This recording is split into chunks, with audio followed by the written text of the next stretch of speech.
Здравствуйте, любимые наши телезрители! В эфире студия 11, программа, которая гарантированно окрасит ваше настроение в самые яркие цвета. Меня зовут Евгения Кладкевич, и через пару мгновений я затяну вас в поток увлекательных сюжетов и интересных знакомств. Дабы поддержать осеннюю атмосферу, завариваем себе вкусный чай и все внимание на экран. Вот какой будет первая часть этого выпуска. Грамотная речь – залог интересного разговора. Избавляемся от слов-паразитов.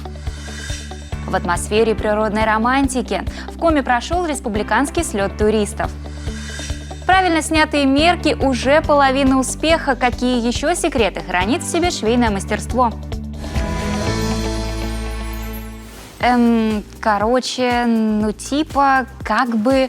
Узнаете эти словечки? Эдакие паразиты русского языка. Все чаще они проникают в лексикон современного поколения.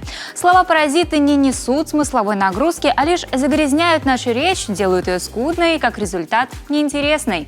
Для избавления от словесного мусора и развития красноречивости мы предлагаем использовать метод замены. Например, вместо «короче» лучше говорить так: одним словом или следовательно. Привычные нам «жесть» или «капец» лучше заменить на «неприятно», «невероятно» или же «чудовищно». Всем знакомое «окей» пусть отдохнет где-нибудь в сторонке, а на его место в речь придет «хорошо», «добро», «договорились» или же «согласен». Целебным эликсиром для вашей речи может стать чтение, заучивание стихотворений наизусть и словесные упражнения. Например, вы можете составлять предложение, каждое слово в котором начинается со следующей буквы алфавита. Например, Аист был великолепным гармонистом. Поверьте, пара недель в режиме лексического детокса, и от слов-паразитов в вашей речи не останется и следа. Разговоры у костра, песни под гитару, котелок, где закипает чай из только что собранных трав. Ох уж это походная романтика. Думаю, правильно говорят, тот, кто хоть раз испытал стопроцентное единение с природой, уже не сможет забыть эти ощущения. А как стать путешественником с 20-килограммовым рюкзаком за плечами, узнала Алена Туркина. Роман, что такое туризм вот именно для вас? Для меня туризм – это такая интересная возможность окунуться в другой мир. То есть уйти из обыденности и испытать себя в других локациях, ипостаси, в других ролях. Сколько у вас походов за плечами на данный момент?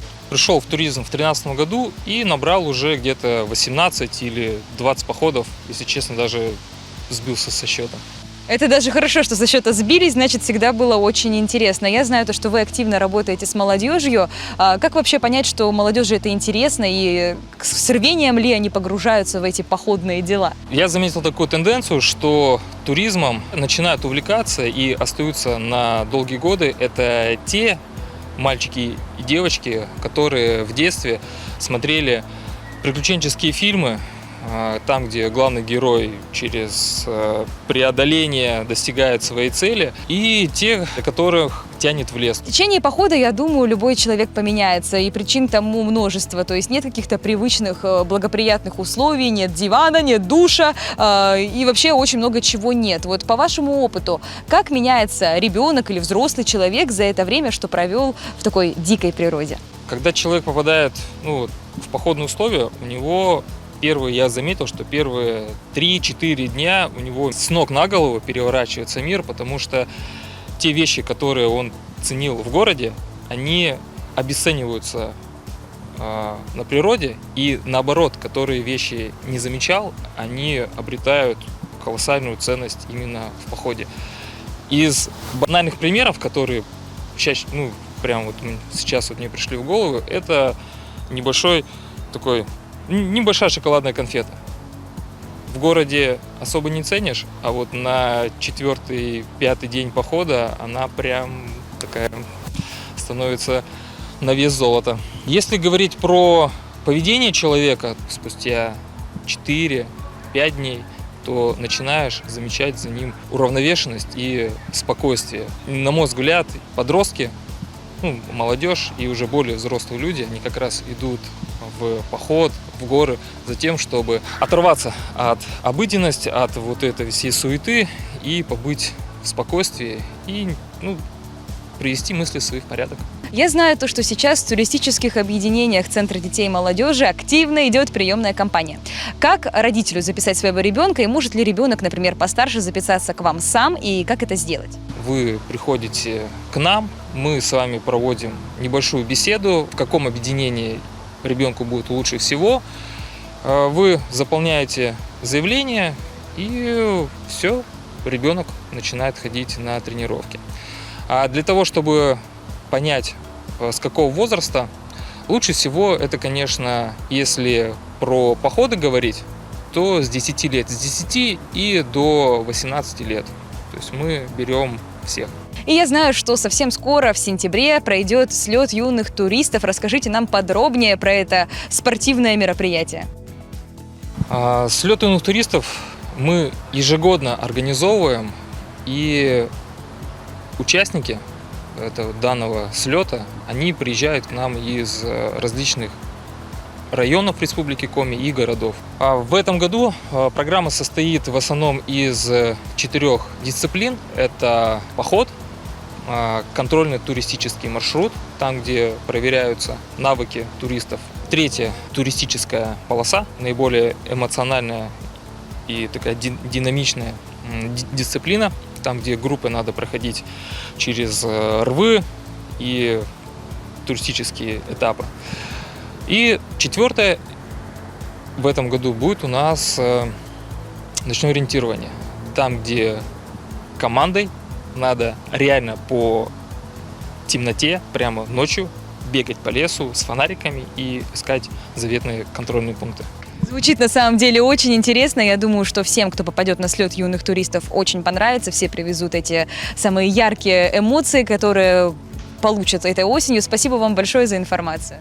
Спасибо вам огромное. Занимайтесь туризмом, получайте удовольствие и записывайтесь к нам в Центр детей и молодежи, чтобы получать заветные навыки. Порой так и хочется иногда приодеть себя во что-то особенное. Найти эксклюзив в обычных магазинах одежды – задача почти невыполнимая. Зато уникальный, ни на что не похожий образ можно создать самому, точнее сшить. Снять мерки, построить выкройку, а затем соединить куски материала с помощью швейной машины. Алгоритм вроде бы понятен, но так ли все просто на самом деле? О тонкостях швейного мастерства мне поведали студенты колледжа сервиса и связи. 550 метров шерстяной красной ткани. Именно столько материала понадобилось дизайнеру Ааму Сонг из Кореи, чтобы создать самое длинное платье в мире. Модный рекорд был зафиксирован в 2011 году. Путь к великим достижениям всегда начинается с малого. Карьера дизайнеров и модельеров берет свое начало, как правило, в образовательном учреждении. Петр Литков, азам швейного мастерства, учится в Сыктывкарском колледже сервиса и связи. Пристрастие к пошиву одежды передалось ему от мамы. Она у него мастер с многолетним стажем. В маминой мастерской Петр и практикует швейное дело в послеурочное время. Это свобода, наверное. Свобода выбора. То есть я могу сходить в магазин, купить ткань и сшить себе то, что мне надо. То есть в магазине я выбираю, естественно, всегда штаны надо укорачивать, как-то еще под себя подставлять. А тут я купил ткань, сшил, ношу, все. Петр уже успел порадовать оригинальной обновкой своего папу, сшил ему летнюю куртку цвета хаки. О швейном деле еще пока юный модельер говорит с юмором. Это отличная возможность красиво портить вещи. Самая большая мечта Петра – создать свой собственный бренд одежды. Я вот человек, который за машинкой сидел последний раз в школе. Я уже ничего, честно говоря, не помню. Расскажи, пожалуйста, мне, как, в принципе, новичку приступить к работе. То есть все части машинки, самые важные какие? Самое важное, это крутящий момент у машины здесь происходит. Значит, приводит машину в действие. Соответственно, у него есть сцепление, как у обычной машины, и у вас есть тут педаль, которая приводит этот крутящий момент, приводит работу. Оу! Здорово! Вот так вот просто, никакой магии. И если молодые люди осваивают швейную машину, сопоставляя ее с работой автомобиля, то девушкам такие сравнения ни к чему. Достаточно лишь вспомнить школьный курс уроков технологии. Кройкой и шитьем девочки начинают заниматься в старших классах. Юлия задесейниц с раннего детства шила платья для своих кукол. Гардероб игрушечных красавиц то и дело пополнялся нарядами из носков или лоскутков ткани. С течением лет Юлия захотела творить уже для людей. Своей первой удачной работой считают шелковую юбку, которую девушка выкроила и шила для себя. Шитье для тебя – это что? То есть почему тебя это так заинтересовало? То есть это возможность шить для себя одежду, не покупать ее условно в магазине, что-то эксклюзивное делать? То есть, Ну, отчасти это, да. Но в основном для меня это в первую очередь творчество. С раннего детства я хожу на рисование, занимаюсь танцами, и для меня творчество – это неотъемлемая часть моей жизни. И, собственно говоря, швеи – это именно те, кто творят вот это все. И меня привлекает лично, что ты можешь, опираясь на свои вкусы, создавать какие-то невероятные просто шедевры и помогать с воплощением идей в жизнь другим людям. В дизайнерском портфолио Юли из десяток готовых изделий. В прошлом году для экзамена девушка шила удлиненное платье-худи в национальном стиле. В центре рукодельной аппликации на груди, элементы комби-природы и фауны. Сейчас это модное творение цвета фуксии хранится в гардеробе театра мод. Профессия швеи официально появилась в XIX веке. Тогда были изобретены и введены в производство первые швейные машины. Однако само швейное дело уходит корнями глубоко в древность. Еще в первобытные времена люди для защиты от холода сшивали куски кожи. Так появилась первая одежда. Сегодня сесть за швейную машинку можно в любом возрасте. Выпускники школ могут поступить в колледж, а вот взрослые люди отправиться на вечерние курсы. Вера Ильяшевич, преподаватель в колледже сервиса и связи, отмечает приятную тенденцию. Интерес к швейному делу в республике Коми из года в год растет. Вера, вообще научиться шить человеку взрослому, вот мне, например, уже 25 лет, я шить... Как хорошо, 25 лет. Я не могу шить на машинке, я не умею, я подзабыла все, что было у нас в школе на уроках труда. Как долго учиться шить? Вообще нет такого, вообще для человека нет такого слова «не могу». Знаете, самое главное – это желание. Если у человека есть желание, он научится чему угодно. Вот чему угодно, то есть что бы он ни захотел. Главное, если у вас есть желание, и вы даже за месяц, вот эти курсы идут небольшие, всего там месяц с небольшим, вы научитесь всем основным приемам шитья. А дальше все зависит от вас. Будете ли вы это продолжать, понравится ли вам это дело. Но за месяц вы реально научитесь шить на машинке, обметывать края, обметывать петли, пришивать пуговицы. То есть 3 основных изделия вы сошьете во время практики. Какие? Это юбка, брюки, блузка и платье. По итогу вы имеете целый базовый гардероб. И пополнять его можно будет отнюдь не благодаря торговым центрам, а журнальным стендам. Там вы обязательно сможете приобрести журнал с выкройками, чтобы сотворить образ специально для себя.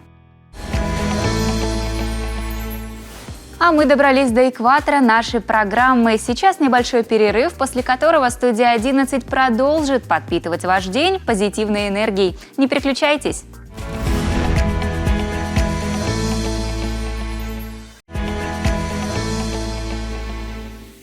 В эфире ваша любимая информационно-развлекательная программа «Студия 11». Вот какими темами будет богата вторая часть этого выпуска. А не сходить ли нам по грибы? О том, какие дикоросы собирать, а какие обходить стороной, расскажет опытный грибник. Когда музыка становится смыслом жизни. Необычная история педагога по вокалу из Печоры. Первые заморозки и снег уже близко, но деревья еще хранят летнее тепло. Обратили внимание, как мало еще желтых и красных листьев, поэтому настоятельно советуем как можно чаще выбираться из дома. Можно, например, подышать прохладой осеннего леса, а заодно собрать лукошко свежих грибов. В сентябре леса Коми особенно славятся обилием дикоросов. Но помните, среди шляпных деликатесов есть и те, которые собирать не стоит. Все о безопасном походе в лес за грибами узнала моя коллега Анна Кетова.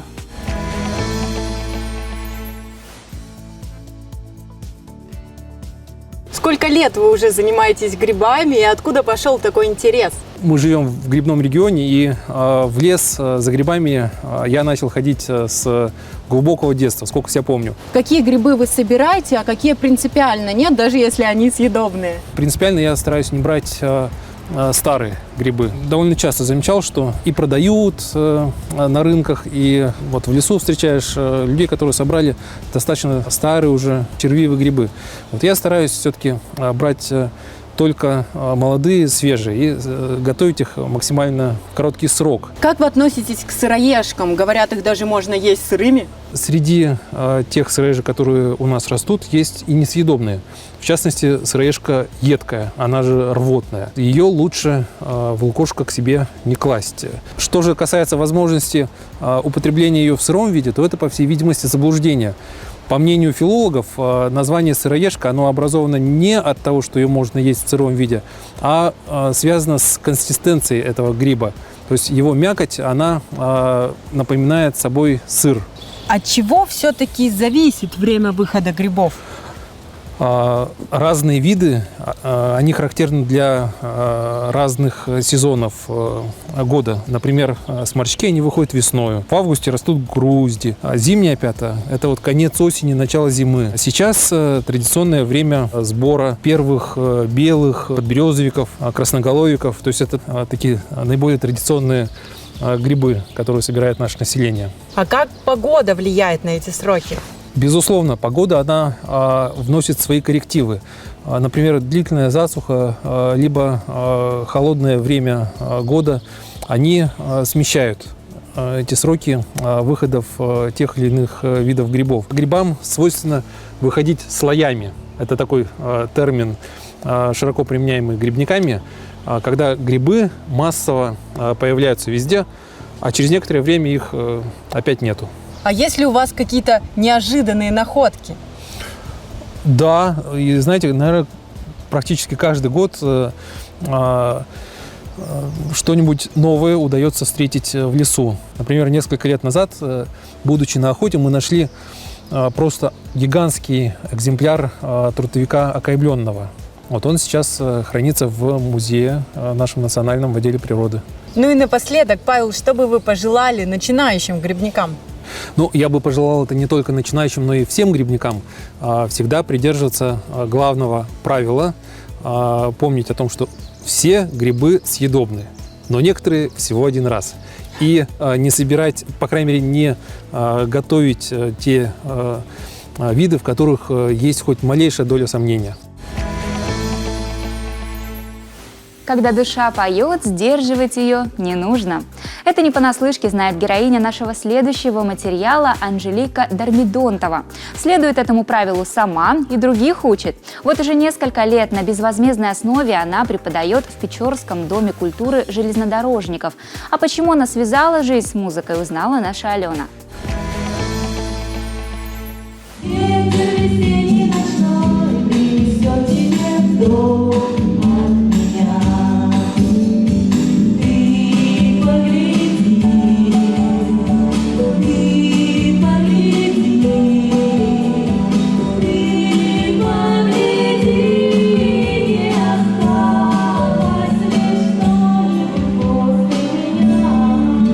Музыка в жизни Анжелики Дормидонтовой была всегда. Творческий потенциал в девочке разглядели родители. В 6 лет она на слух воспроизвела мелодию из фильма «17 мгновений весны» на детском рояле. Отец говорит, маму толкнул, говорит, Люба, посмотри, говорит, она играет. А я говорю, доча, сыграй еще. Я еще сыграла. Как бы для меня это вот просто. И через дорогу была музыкальная школа, и меня решили отдать в музыкальную школу. Меня сразу взяли с 6, хотя брали с 7, но меня взяли, талантливый ребенок. Вот так у нашей героини начались серьезные отношения со сценой. И даже если она с ней расставалась, дороги судьбы все равно приводили женщину обратно. В конце нулевых Анжелика стала частью коллектива вокально-эстрадной студии под руководством Ольги Сидельниковой. И тут началось. Конкурсы, фестивали, призовые места. Именно этими дипломами нас наградили в Италии. Вот этот диплом я получила за первое место в сольном исполнении в Милане. Мне очень было приятно, конечно. Этот диплом у нас был вручен за тоже первое место. У нас трио «Славяне». Изначально он был трио, потом уже было много. Ну и вот такой был, я уже не помню в каком городе, по-моему, в Агере, да. Сегодня студией руководит сама Анжелика, и эта женщина самый настоящий энтузиаст. Даже после сокращения из местного дома культуры осталась на посту руководителя. Говорит, распустить коллектив так просто не смогла бы, потому занятия до сих пор и вопреки всему проходят регулярно. Артмикс – это 13 человек, практически все без музыкального образования. Да и профильная корочка для любительского коллектива, по мнению нашей героини, не самое главное. Анжелика учит свою команду пропускать каждую композицию через свое сердце. Я им говорю, добавь немножко нежности, добавь чувств, пропусти это через себя, ты по-другому споешь. Смотри на зрителя, пой ему, донеси. Если ты донесешь то, что ты поешь, про что ты поешь, он заплачет или засмеется. Я тосковал по тебе, минуты расставания, ты возвращалась ко мне сквозь мир расстояния. Вот так проходят репетиции. За инструментом учитель географии и биологии Дмитрий Иванов. Он всегда был связан с музыкой, но на сцену как певец вышел относительно недавно. Первые секунды чувствуешь волнение, то, что вот как бы не забыть слова, вообще как-то такое волнение, дрожь. А потом уже, когда начинаешь первые такие, так сказать, первый куплет, и уже как-то видишь, и зал поддерживает. Ну а когда уже уходишь со сцены, когда аплодисменты, это уже действительно дорогого стоит, когда тебе аплодирует зал. Даже когда овации, это вообще, конечно, непередаваемо. Артмикс уже давно стал чем-то большим, чем кружок по интересам. Это самая настоящая творческая семья, которая постоянно растет. Где-то даже в караоке, там, где-то выступаем в кафешке, вот такой девчонка хорошо поет, надо ее позвать. Вот у нас так появился еще у нас девочка одна, Татьяна, вообще такое голосище прям, все, и она прям тоже вот ей, спасибо, что вы меня позвали, что вы тут у нас, что вообще ей все нравится. Понимаю, вот как такая атмосфера может не понравиться. Да и к тому же тут царит полнейшая свобода в выборе репертуара. Захотел спеть свою любимую песню – пожалуйста. Не нравится, что предлагают коллеги по цеху – ничего страшного, можешь не петь. Главное, выйди на сцену и будь великолепен. А очаровывает коллектив не только своими голосами, но и внешним видом. Ну вот такие наши замечательные костюмчики из павлопосадских платочков. Появилась у нас такая идея, почему бы нет, у нас ансамбль называется «Славяне», поем мы славянские песни. Студию «Артмикс», дуэт Леди Вита и ансамбль «Славяне» знают и любят в родной Печоре. Ни один городской концерт или культурный праздник не обходится без этих творческих ребят. Для каждого из них вокал – хобби, но на него они находят время даже после тяжелых рабочих дней или ночных смен, чтобы дарить людям музыку и радость.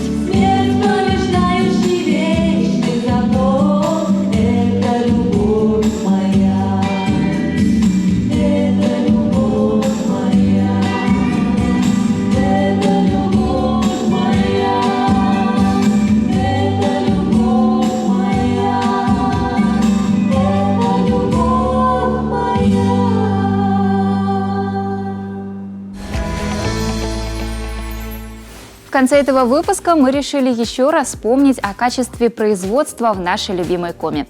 Знаменитые выльгардские валенки покорили жители Франции. Теплую и мягкую обувь европейцы заказывают в интернете. Качеством и дизайном французы довольны. Положительные отзывы в глобальной сети тому подтверждение. Кто знает, возможно, очень скоро наши валенки пройдутся и по главным парижским подиумам.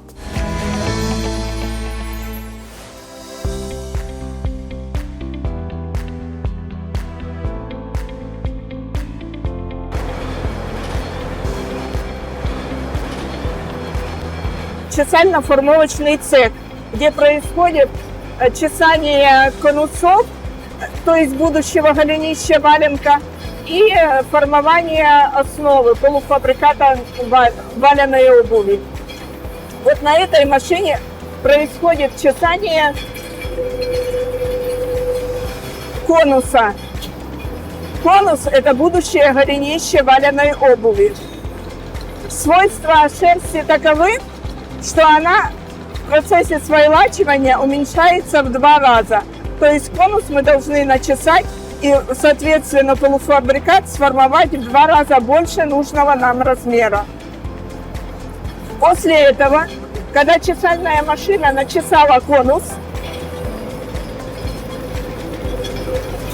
Его снимают с каретки и уплотняют на горячей плите, куда подается пар.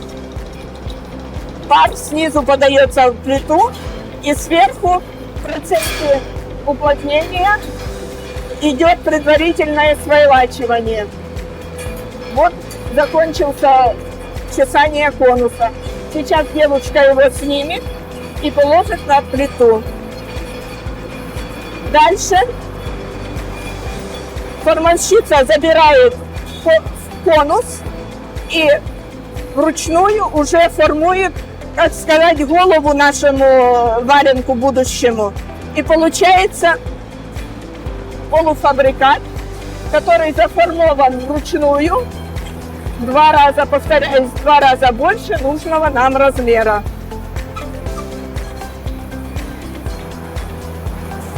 Вот. Девушка сейчас нам покажет, как она формует валеночки. За смену она должна сделать 240 штук. 260 поправляет, то есть норму уже увеличили. Спрос на валенки поднялся.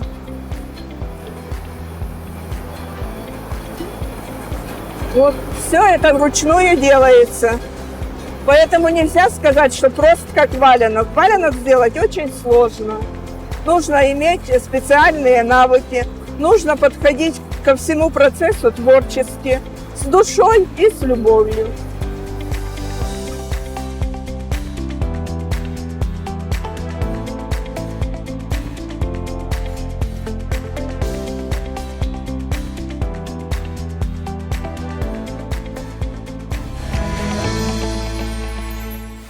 К зиме и я планирую прикупить пару выльгородских валенок. Прямо сейчас и займусь их выбором. К тому же время нашей программы подошло к концу. Студия 11 желает вам хорошего дня. До скорой встречи. Пока-пока.